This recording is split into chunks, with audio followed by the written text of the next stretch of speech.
یہ بات میں غالباً پہلے بتا چکی ہوں، لیکن چونکہ یہاں فٹ آ رہی ہے اس لیے ایک بار پھر سن لیں۔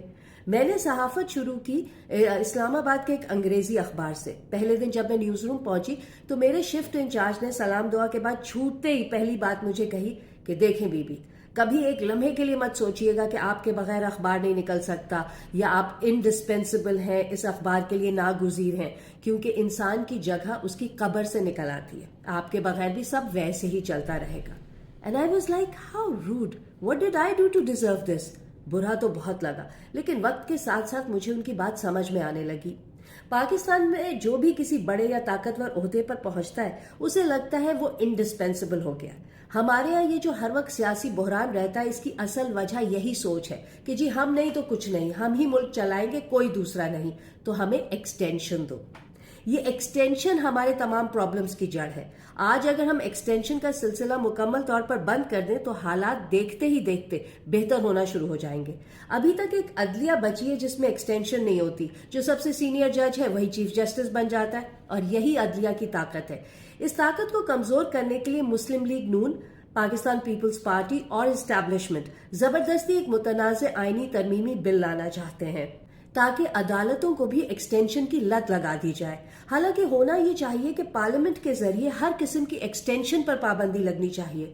سیاستدان کم از کم بولنے کی حد تک تو یہ کہہ رہے کہ انہیں بیلنس آف پاور چاہیے، تو بجائے اس کے کہ ہر ادارے میں ایکسٹینشن کا قانون ہو، ہر ادارے سے ایکسٹینشن ہی ختم کر دیں۔ ہو گیا balance of power. Hashtag no more extensions, نہ عدلیہ میں، نہ پارلیمنٹ میں، نہ فوج میں، اور نہ بیوروکریسی میں۔ سب ادارے برابر ہو جائیں گے تو طاقت کی رسا کشی ختم ہو جائے گی۔ تبھی سیاستدانوں اور سرکاری افسران کے مفاد میں ہوگا کہ وہ بلدیاتی لیول پر جمہوریت لائیں۔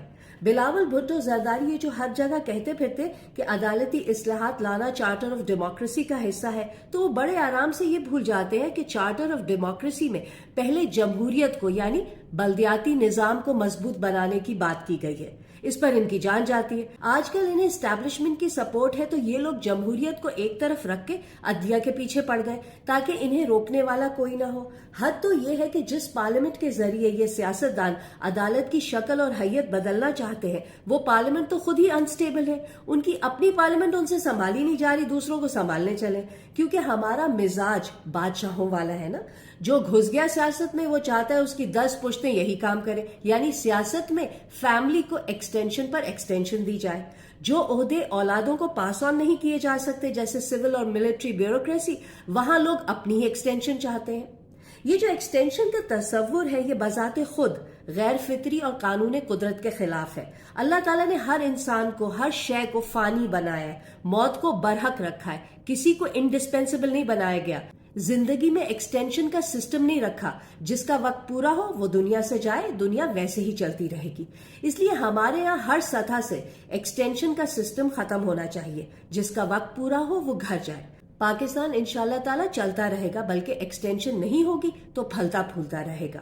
دنیا کے ترقی یافتہ ممالک بھی بغیر ایکسٹینشن کے آگے بڑھ رہے ہیں نا۔ ان کے ہاں لوگ آتے ہیں، اچھے سے اپنا کام کرتے ہیں اور چلے جاتے ہیں۔ مغربی لیڈرز کو پتا ہے کہ وہ ایک ہی پوسٹ پر مرنے تک نہیں بیٹھے رہیں گے، اس لیے وہ اپنے نیچے لوگوں کی ٹریننگ اور تربیت بہت اچھے طریقے سے کرتے ہیں تاکہ ریٹائرمنٹ کے بعد ان کی جگہ جو بھی آئے وہ ٹرینڈ ہو اور عوام کی خدمت ڈھنگ سے کرے۔ اور ہمارے یہاں ایکسٹینشن کے چکر میں قابل اور ٹیلنٹڈ لوگوں کی باری ماری جاتی ہے۔ جو لوگ ریٹائرمنٹ کے بعد بھی ملک کی خدمت کرنا چاہیں وہ بغیر عہدے کے بھی کر سکتے ہیں، عبدالستار ایدھی صاحب کی طرح۔ ملک کی خدمت کے لیے ایک تنخواہ اور ایک پینشن لینا ضروری تو نہیں ہے۔ جو لوگ یہاں پینچ ڈالنے کے لیے ملیشیا کے مہاتیر کی مثال دیں گے، یا سنگاپور کے لی کوان کی، بنگلہ دیش کے ڈاکٹر یونس کی، یا پھر ترکی کے ایردوان کی کہ جی ان سب کی ایکسٹینشن بھی تو کامیاب رہی، تو بھائی یہ نہ بھولیں کہ پاکستان کا ایوریج آئی کیو کوئی 80 سے 84 کے درمیان ہے، نارمل سے کم ہے۔ ایسے میں یہاں کوئی مہاتیر یا ایردوان نہیں ہے۔ ہمارے حصے میں جو لوگ آئے ہیں وہ کیا تیر مار سکتے ہیں ہم سب جانتے ہیں۔ یہ جو پورا کھیل ہے ایکسٹینشن کا، اس کی وجہ سے پاکستان کی سیاست ایک تھرڈ ریٹ ڈرامہ سیریل بن کر رہ گئی ہے۔ حکومت کے پاس ملک اور عوام کے لیے سوچنے یا کچھ اچھا کرنے کا وقت ہی نہیں ہے۔ کئی لوگ سوال کرتے ہیں کہ ہمارے ملک کے مسائل کا حل کیا ہے۔ ان کے لیے جواب ہے کہ فی الحال حل یہ ہے کہ سوشل میڈیا کے ذریعے ایک آواز ہو کر اپنے علاقے کے MNA پر زور دیں کہ وہ جو یہ آئینی ترمیمی پیکج لانا چاہ رہے ہیں اس کے ذریعے تمام سرکاری عہدیداروں کی ہر قسم کی ایکسٹینشن ختم کریں، ایک آواز ہو کر اس ٹرینڈ کو وائرل کریں. #No more extensions. #retire and go home.